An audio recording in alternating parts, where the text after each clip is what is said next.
This week, right here on Charger Bulletin News. University of New Haven's drop in international enrollment impacts life on campus. A new partnership with medical device innovation company. And students and locals come together to celebrate National Pizza Day, right here on Charger Bulletin News.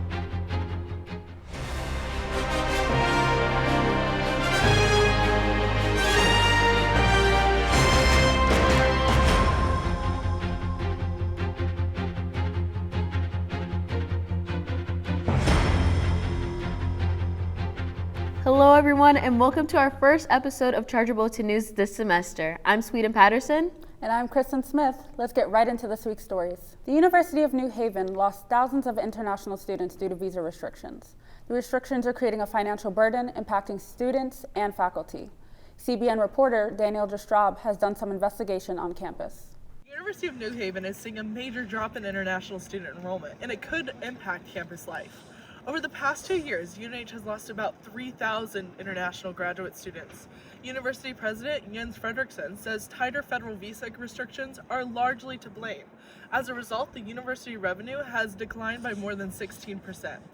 International students have traditionally made up a large portion of graduate programs like IT, business analytics, and data science.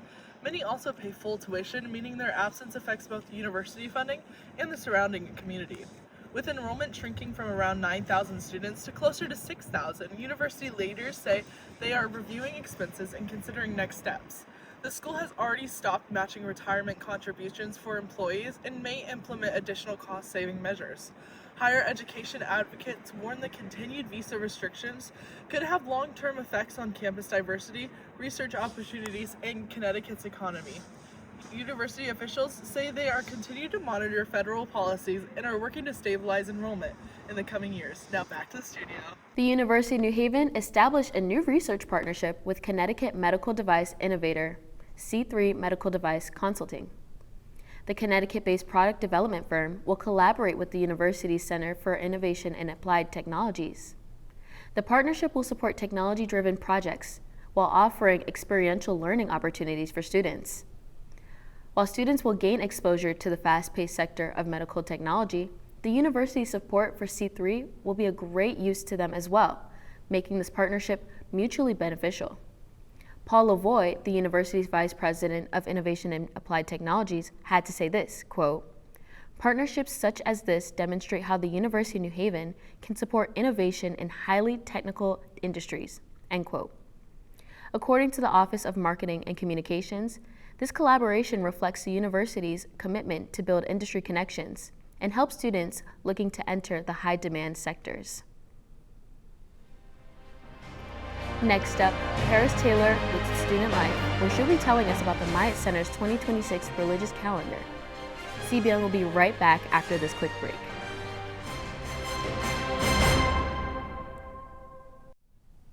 Welcome back to Charger Bulletin News. Paris Taylor is here to talk student life. And Paris, I hear the Myatt Center has released their 2026 religious calendar. Yes, that's right, Kristen.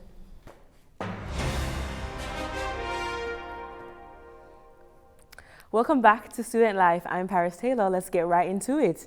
Earlier this week, the Myatt Center sent out an email to the Charger community sharing the 2026 calendar of religious and cultural observances. The calendar helps students and faculty as a planning tool for courses, programs, and events. It encourages flexibility and cultural understanding from the Charger community as they observe holidays during the academic year.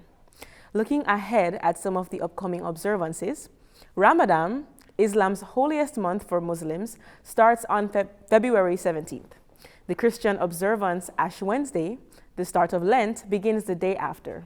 These are just some of the religious observances found on the Myatt Center's calendar. The full calendar is available on My Charger under the Myatt Center section. Students should also review the University of New Haven's religious observance policy in the student handbook. Earlier this week, students nominated instructors for the annual Faculty Excellence Awards. The awards highlight faculty members dedicated to teaching, service, community building, and activities.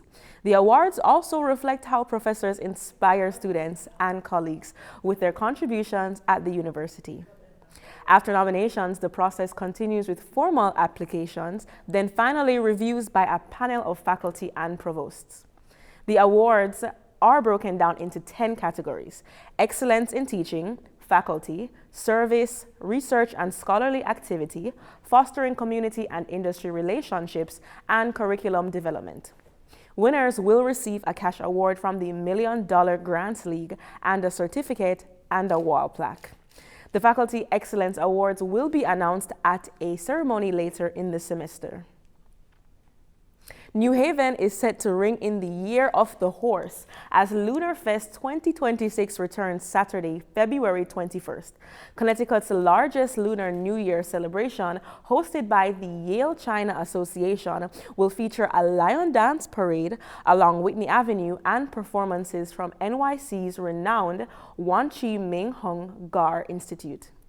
Families can also participate in a Chinese zodiac scavenger hunt in the Whitney Audubon District, with prizes available while supplies last. Already thinking about next week's meals? Well, don't forget that on top of our other amazing campus food options, we also get weekly access to a diverse lineup of food trucks. If the anticipation is eating at you and you're ready to start meal planning, then you've come to the right place. Starting this week, CBN is bringing you next week's food truck lineup. If you're looking to start your week with vibrant flavors and take a mini vacation through food, then Los Mariachis might just be the truck you're looking for. That same Monday, the Mason Jar Exchange will be joining us for dinner with caprese, cutlets, and a load of other options. Moving on to Tuesday, at lunchtime, you can expect to see Taste of Grill. Taste of Grill specializes in 100% halal food. Eshumaru will be here for Tuesday's dinner. On Wednesday, Burger Way will be joining us for lunch, and based on the name alone, I already think you can tell what to expect. You don't have to be a burger person to enjoy your Wednesday, as a brand new food truck will be there for dinner. Good Eats will also be here on Thursday. The food truck Crave will be here for lunch, and Liberty Rock Tavern will also be here for dinner. Seriously, how did we get so lucky with so many options? I think it's only right to give future you a congratulations for making it to Friday. Remember, all food trucks are here from 11 a.m. to 3:30 p.m. and all dinner food trucks are from 3:30 to 8 p.m. Food right here at Bixler Hall. Tough decisions to make this weekend, but you got it. That's all we have this week for Student Life. Back to you guys at the desk. Thanks, Paris. Now, let's take a quick look at this week's weather forecast, as seen on weather.com.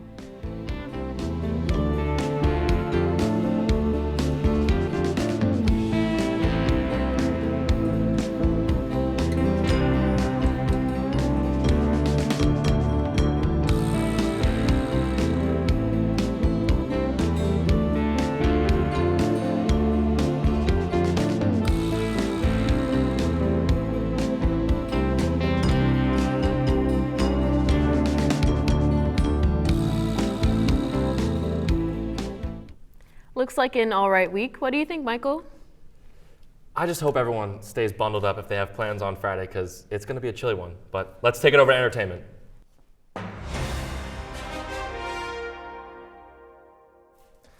As you guys already know, I'm Michael Crowley, and it's time to catch you up on what's new in entertainment. The Super Bowl ads lit up screens on Sunday, making Super Bowl 60 one of the most celebrity-packed and meme-worthy commercial breaks in years. Viewers got a non-stop parade of stars, nostalgia, and wild ideas. Here's a quick little recap for you.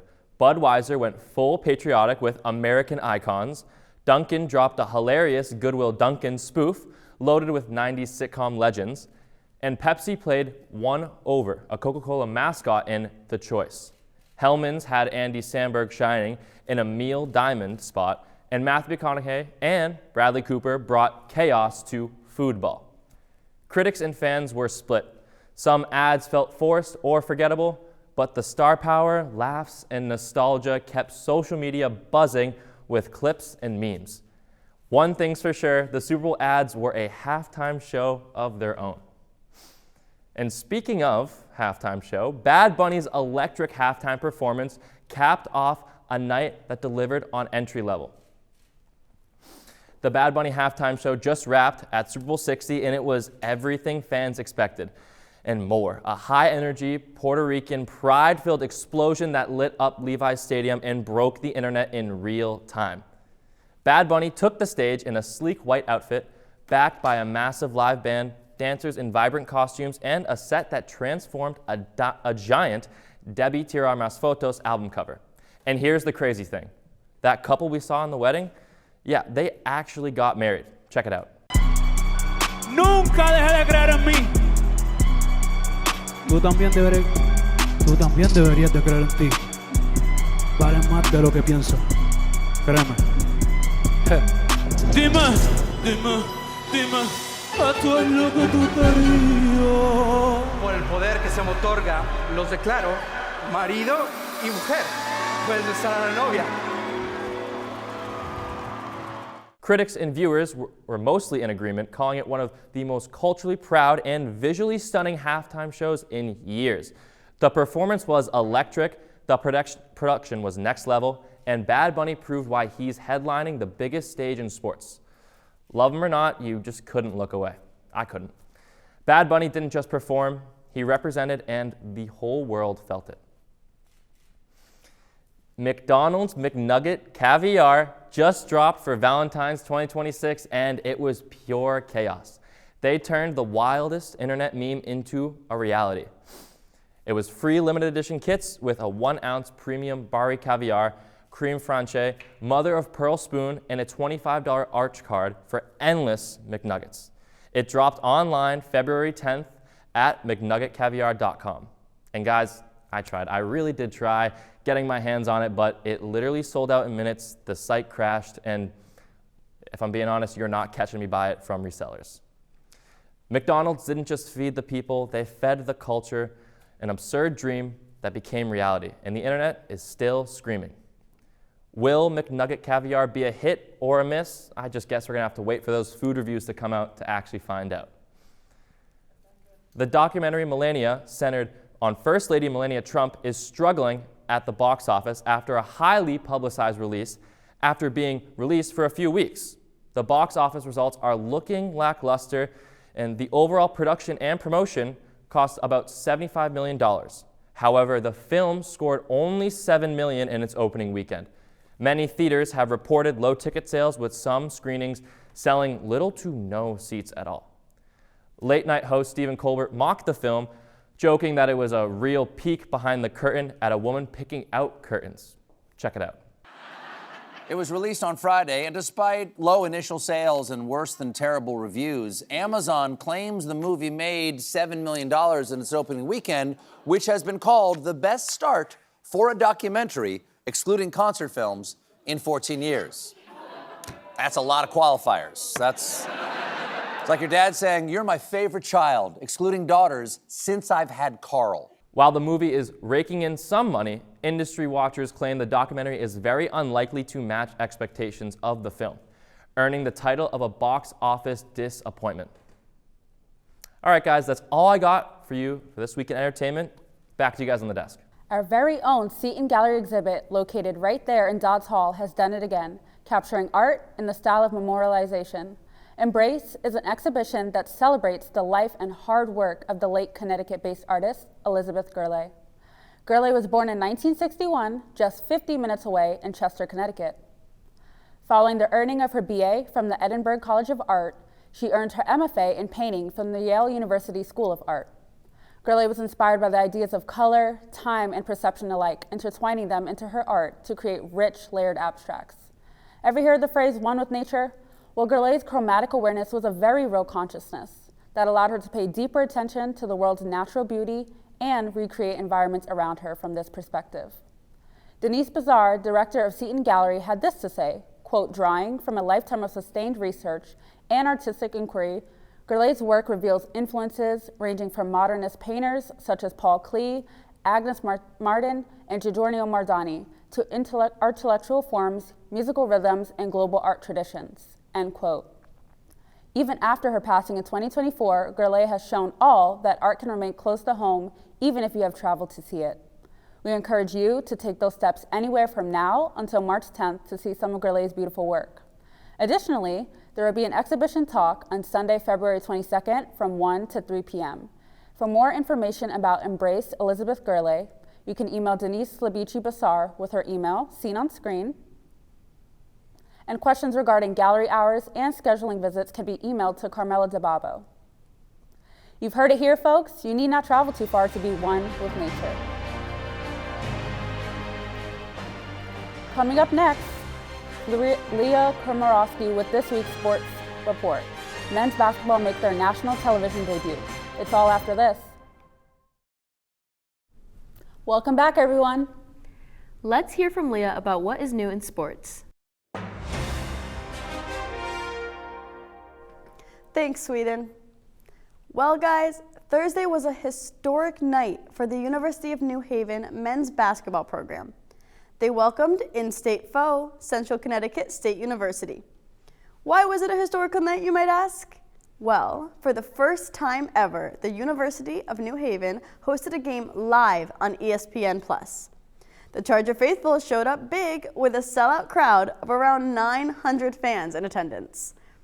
Head coach Ted Hodling spoke after the game and appreciated the home support. But no, to be on ESPN, to play in front of a lot of your classmates, a lot of people in the community, that's what we want every game. Yeah, just really grateful for all the people who come out to watch. And I know Central will probably become a natural rival for us just because of the location. And yeah, it was a good night for everyone involved. Central Connecticut State did end up taking the game 81-76. The men will celebrate Senior Day Saturday when they face the Long Island University Sharks at 1 p.m. Women's basketball was away at Chicago State last week, where they fell just short of the win, losing 60-57. Freshman Tiara Kelly had quite a game, recording a career-high playing 36 minutes, while Anaya Perry McDonald led the team with a double-double, 19 points and 13 rebounds. The Chargers' next game is Saturday with a visit to Long Island University. The game is set for 2 p.m. You can stream both the men and women live on necfrontrow.com. 29-13 was the result of Sunday's Super Bowl 60. While the Seahawks walked away with the trophy, it wasn't a pretty game for either team. Going into the fourth quarter, the score was only 12-0, thanks to Seattle kicker Jason Myers, who kicked 4 field goals. The Seahawks scored their first touchdown of the game in the fourth quarter when Sam Darnold connected a pass to A.J. Barner. The Patriots were able to add 2 touchdowns to the scoreboard by the end of the game. However, their offensive line couldn't seem to withstand Seattle's solid defense. Kenneth Walker III was named Most Valuable Player of the Super Bowl after carrying 27 times for 135 yards. This is the highest rushing yards in a Super Bowl since 1998, when Terrell Davis of the Denver Broncos rushed for 157 yards. Patriots quarterback Drake May was seen very emotional following the loss, stating that he'd like to go back to the beginning and redo it. The Super Bowl indicates the final game of the NFL season, and teams will now prepare for the 2026 draft. The name Lindsey Vonn should sound familiar to you. She is the 2010 USA Olympic gold medalist for downhill skiing. America was eagerly awaiting her reappearance in this year's Winter Olympics until tragedy struck. A week prior to her Olympics performance, Lindsey tore her ACL in a World Cup competition. This didn't stop her from showing up for her country, as she intended to compete regardless of this injury. This received a ton of backlash, many viewers deeming both her and the Olympics irresponsible for entering an injured player. It only took 13 seconds of her run before she appeared to clip a gate with her arm, causing her to go crashing down. Lindsey Vonn had to be airlifted from the slopes and rushed to the hospital. She suffered a complex tibial fracture in her left leg and has since undergone a successful surgery. This is a very serious injury and will require numerous surgeries before she is back in better health. Lindsey has publicly wished her fellow Team USA skiers congratulations while she recovers in the hospital. That's all we have for sports this week. I'll throw it to you guys on the desk. This past Tuesday, National Pizza Day was celebrated across the country, especially the pizza capital, New Haven. To celebrate, the New Haven Museum announced they are looking to set another Guinness World Record after setting the record last year for largest pizza party. This year, the New Haven Museum will be hosting the largest pizza costume party, saying we're going for another Guinness World Record. We're having the world's largest pizza costume contest. Last year, you ate the pizza. This year, you be the pizza. So set your calendars for September 25th and grab your best pizza costume. Well, that's all we have for this week. If you have a story idea, email us at chargerbulletinnews@newhaven.edu. Stay up to date and get access to new content by following us on social media at Charger Bulletin. Be sure to check out the latest edition of the Charger Bulletin newspaper, currently in stands around campus. Thanks for joining us. I'm Sweden Patterson. And I'm Kristen Smith. We'll see you next week with another episode of Charger Bulletin News.